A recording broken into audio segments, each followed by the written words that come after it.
Bonjour encore une fois, chers téléspectateurs. Nous, c'est G-Lord Studio. Comme vous pouvez le voir, on est là avec le révérend pasteur. Et avant de commencer, on va débuter par un mot de prière. Merci, nous allons prier. Père, nous te disons encore merci et nous voici au devant de toi. Nous dédions ce temps entre tes saintes belles mains. La Bible déclare, là où 2 ou 3 se réunissent à ton nom, toi tu es au milieu d'eux. Nous voulons parler de ta part, car la Bible déclare, c'est poussé par l'Esprit que les hommes ont parlé de la part de Dieu. Merci parce que tu seras avec nous. Ainsi prié au nom de Jésus. Amen. Amen.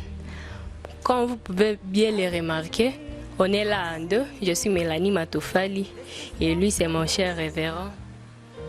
Ok, merci. Moi c'est le pasteur David Saïdi. Je suis marié. Le nom de ma femme c'est Meta Saïdi. Ok. Oh, merci cher pasteur David. Nous sommes là devant notre pasteur. Comme vous pouvez bien voir, c'est chez les pasteurs. Donc chez lui à la maison, on a voulu lui rendre visite aujourd'hui. Et aujourd'hui, je pense que le pasteur a quelque chose qu'il va partager avec nous. Et je peux bien savoir le sujet, pasteur.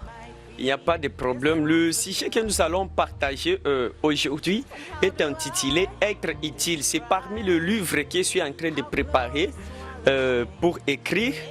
Le thème est intitulé « Être utile » ou soit utile pour ton pays, pour ton église, pour tes relations et pour ta famille. Ok, merci beaucoup, pasteur. Je pense qu'on peut commencer par être utile pour ton église. Ça me va très bien. Ok, la primauté d'abord, être utile. Nous allons d'abord définir ce concept-là, être utile. Et comme j'ai défini, être utile, c'est ce qui est profitable. C'est ce qui est avantageux. Si on dit que tel est utile, c'est-à-dire il est profitable, il est avantageux. C'est quelqu'un à qui, si vous êtes avec lui, vous pouvez profiter à beaucoup de choses. Maintenant, comment est-ce que la personne doit être utile pour son église? Premièrement, c'est quoi? Premièrement, ok, nous pouvons nous poser cette question. Pourquoi d'abord Dieu veut que nous soyons utiles? Dieu veut que nous soyons utiles parce que Dieu n'est pas un mauvais investisseur qui peut investir chez quelqu'un sans que cette personne-là puisse produire quelque chose. Maintenant, quelqu'un qui est utile pour son église, vous allez voir que quelqu'un qui est utile va laisser les traces. Il va poser des actions, par exemple, s'il y a de malades à l'église, s'il y a de veuves et les orphelins, la personne sera le premier à aider ces gens-là sur le plan matériel, sur le plan spirituel, parce qu'il est équipé pour ça. Dieu lui a équipé pour ça, uniquement afin qu'il soit utile pour son église. Je peux appuyer ça avec un passage de verset biblique. Si nous pouvons lire, nous sommes par exemple, dans Luc chapitre 7, le verset 4 jusqu'à 7. J'ai lu au nom du Seigneur. Ils arrivèrent auprès de Jésus et lui adressèrent l'instante supplication disant, il mérite que tu lui accordes cela, car il aime notre nation et c'est lui qui a bâti notre synagogue. Vous voyez, avec cette phrase-là, on a vu qu'il y avait un chef, un centenier, qui faisait des actions. Et quand l'une des membres de sa maison était malade, il a envoyé les gens chez Jésus en disant que non, allez supplier à Jésus s'il peut venir pour prier pour mon officier qui est malade. Lorsque les gens vont se présenter devant Jésus, ces gens-là vont se présenter avec le témoignage de cet homme-là en disant, il mérite qu'on l'accorde cela parce que, il aime notre nation. Maintenant avec l'action, c'est lui qui a construit cette synagogue. C'est-à-dire, là où Jésus prêchait, c'est lui qui avait construit ça. C'est-à-dire, le chef là était utile pour la communauté, il était utile pour son église. Il y a beaucoup de gens dans la Bible qui étaient utiles pour l'œuvre de Dieu. Même aujourd'hui, j'ai vu des gens qui ont construit des églises.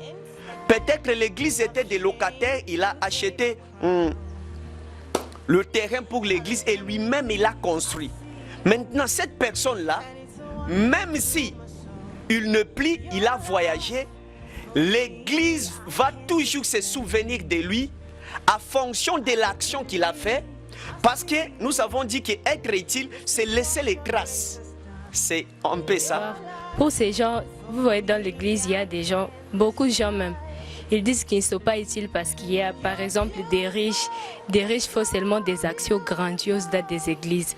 Et ils disent que par exemple, moi je suis pauvre et je peux rien faire dans l'église, donc là je ne suis pas inutile. Je ne suis pas utile. Comment est-ce que tu peux conseiller ces gens-là pour qu'ils trouvent leur capacité, leur potentialité, quoi? Waouh, c'est génial la question. Je voulais aider ces gens-là. Si tu te vois, tu crois que tu es pauvre, tu n'as rien. Il y a les gens qui sont riches à l'église. Mais je vais te dire que depuis que tu étais né, Dieu a mis quelque chose en toi. Et ces choses-là qui fera de toi utile. Laisse-moi t'aider. Tu peux être utile parce que tu es seulement diaconesse à la porte.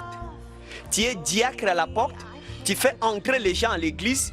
Peut-être tu as le travail de balayer à l'église. Tu as le travail d'essuyer les bancs à l'église. Tu es utile dans ton domaine. Tu es utile dans ton domaine. Pourquoi? Parce que quelqu'un qui balaye, il est aussi utile. Il est utile à ça. Quelqu'un qui a le travail peut-être de pousseter le table de l'église, de torchonner la chair, c'est son travail. Il est utile par rapport à ça. Vous allez remarquer son utilité quand? Lorsqu'il sera absent ou absente. Tout le monde va chaque fois pleurer si tel était ici. Pourquoi? Parce que la potentialité que Dieu a dotée à ces personnes-là était que lui, il est seulement utile pour balayer. Ce n'est pas à dire parce qu'il y a beaucoup d'argent. Non. Quelqu'un peut avoir beaucoup d'argent, mais il n'a pas la capacité de venir très tôt le matin et balayer l'église. Oui. Ça va. Chers téléspectateurs, il faut savoir que tout le monde est utile. Dieu nous a créés avec des potentialités, des capacités. C'est à nous de les utiliser. Mais pasteur, j'aurais encore une autre question, je pense bien. Et on dit toujours tout m'est permis, mais tout ne m'est pas utile. Cela veut dire quoi un peu?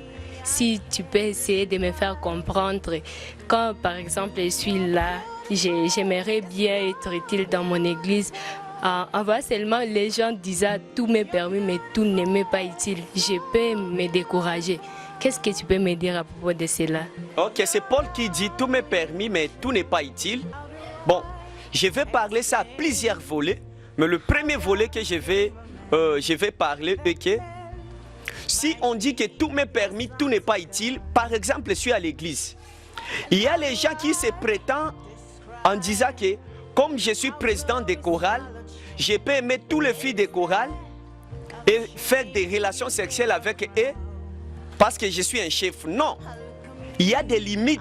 Là, vous venez déjà de commettre un péché parce que la Bible dit fouiller l'impudicité. Ça, c'est un péché que tu viens de commettre. Et à travers ça, tu risques de perdre même la force, mais la puissance qui est en toi. Et c'est pour cela que nous allons vous dire que tout m'est permis, tout n'est pas utile. C'est-à-dire seulement, le premier volet, comme je dis, tu peux être chef, tu as des responsabilités dans l'église, tu dois respecter ces responsables-là, tu vas respecter la responsabilité qu'on t'a accordée et marcher dans la crainte, dans la crainte de Dieu, dans la sainteté, parce que si tu marches dans la sainteté, Dieu va te propulser de l'avant. Mais si tu crois que comme je prêche la parole de Dieu, je peux voler, je peux détourner l'argent de l'église, là tu ne seras plus utile. C'est juste un peu ça. Ok, merci beaucoup pasteur.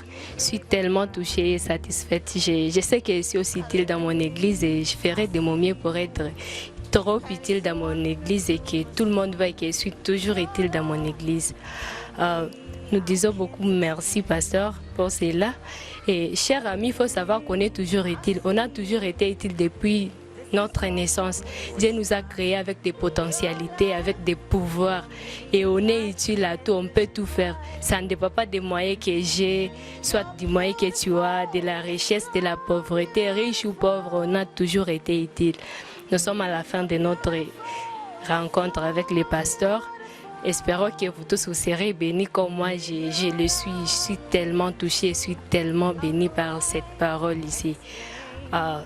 Nous sommes encore une fois Gilo Studio. Merci beaucoup notre très cher pasteur David. On est tellement bénis. Je suis personnellement béni. Et je sais qu'avec ça, tout le monde sera tellement béni. Je vais de savoir combien de fois je suis utile pour ma famille, je suis utile dans mon église. Je ne peux jamais me négliger dans l'église. Et je vous conseille aussi de ne pas vous négliger dans l'église parce qu'on est toujours utile. Peu importe les moyens qu'on a, peu importe ce qu'on est, on a toujours été utile dans la façon dont on est en train de servir Dieu. Alors, on est pratiquement à la fin de notre émission. N'oubliez pas de vous abonner sur notre chaîne YouTube. Nous vous disons ciao, à la prochaine.